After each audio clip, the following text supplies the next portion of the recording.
प्यार, नफरत, लालच और चाहत किसी को भी बदल सकती। जरूरी नहीं जो आपने चाहा वो आपको मिल गया हो। ये हेवन कभी भी कुछ फ्री में नहीं देता है और अगर देता है तो बहुत कुछ छीन लेता है। तो दोस्तों स्वागत है एक और नए डोंगुआ के अंदर। आपने ऐसा डोंगुआ शायद ही कहीं देखा होगा क्योंकि इसके अंदर मेन कैरेक्टर जियाओयान, शी हाओ या यूहो जैसे कोई मेल कैरेक्टर नहीं है, बल्कि यहाँ एक मेल कैरेक्टर, एक फीमेल युन वांगशु, एक खूबसूरत लड़की जिसका सपना था कि शादी करके एक आसान सी लाइफ स्पेंड करे, मगर जिसके प्यार किया उसने उसे धोखा दिया। लेकिन हेवेंस को कुछ और ही मंजूर था। रातों रात उसका पूरा परिवार शमशान घाट में तब्दील हो गया। अब देखना है कि युन अपने दुश्मनों का सफाया कैसे करे। तो बिना किसी देर के इसे शुरू किया जाए। कहानी की शुरुआत में हम वांगशु को देखते हैं जो कि किसी से बच के भाग रही थी। वो बहुत ही ज्यादा डरी हुई और इंजर्ड दिख रही थी। ऐसा लग रहा था कि कोई उसकी लाइफ को हंट करने के लिए उसके पीछे आ रहा है। वो बर्फीले रेगिस्तान से बढ़ती है। नहीं उसकी कंडीशन देख के हमें ये भी पता चल सकता है कि उसने बहुत ही ज्यादा मेहनत की है उस जगह से भागने के लिए। उसका ब्लड भी बहुत ज्यादा बह रहा था। इसी के साथ साथ हमें पास्ट की चीजें बताई जाती है जहाँ हमें पता चलता है कि यून इमॉर्टैलिटी के फेस पर पहुंचने से 10 साल दूर और तो और लुमिनार क्लैन में वो ऐसा करने वाली पहली मेंबर बनेगी।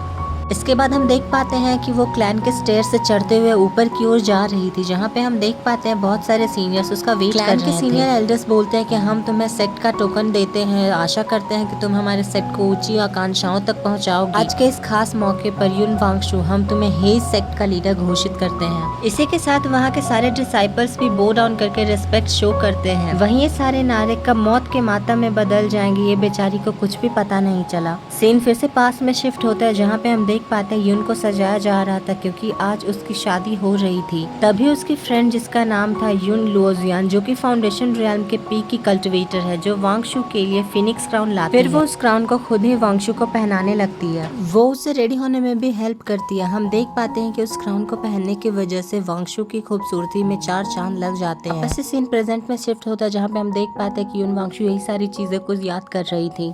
सीन फिर से पास्ट में शिफ्ट होता है जहाँ पे हम देख पाते हैं कि लुजियान ने ब्रेसलेट दिया था युन को पहनने के लिए, जिसके बाद वो खुद ही उसे पहनाने लगती है वो ब्रेसलेट। अपनी इतनी ज्यादा मदद करते हुए देखकर जो युन होती है वो लुजियान को कहती है कि शुक्रिया, तुम बहुत ही ज्यादा मेरे लिए हेल्प कर रही हो। वहीं वो बंदी लुजियान कहती है कि कोई बात नहीं, आपको ये ब्रेसलेट हमेशा मेरी याद दिलाएगा। युन भी उस ब्रेसलेट को देखते हुए बोलती है कि सच में ये बहुत ही ज्यादा खूबसूरत है। अभी वहाँ पे उसका भाई बहुत सारे गिफ्ट को लेके आता है जो कि सच में काफी ज्यादा थे, जो उस बच्चे से संभल भी नहीं रहे थे। इसका नाम टोंग है और ये फाउंडेशन एस्टैब्लिश्ड रियल्म के पीक का कल्टिवेटर है। ये बस एक छोटा सा रिकैप था। क्या हमें ये सीरीज एक्सप्लेन करनी चाहिए? प्लीज बताइए आप लोग कमेंट में। Thank you for watching, bye, take care.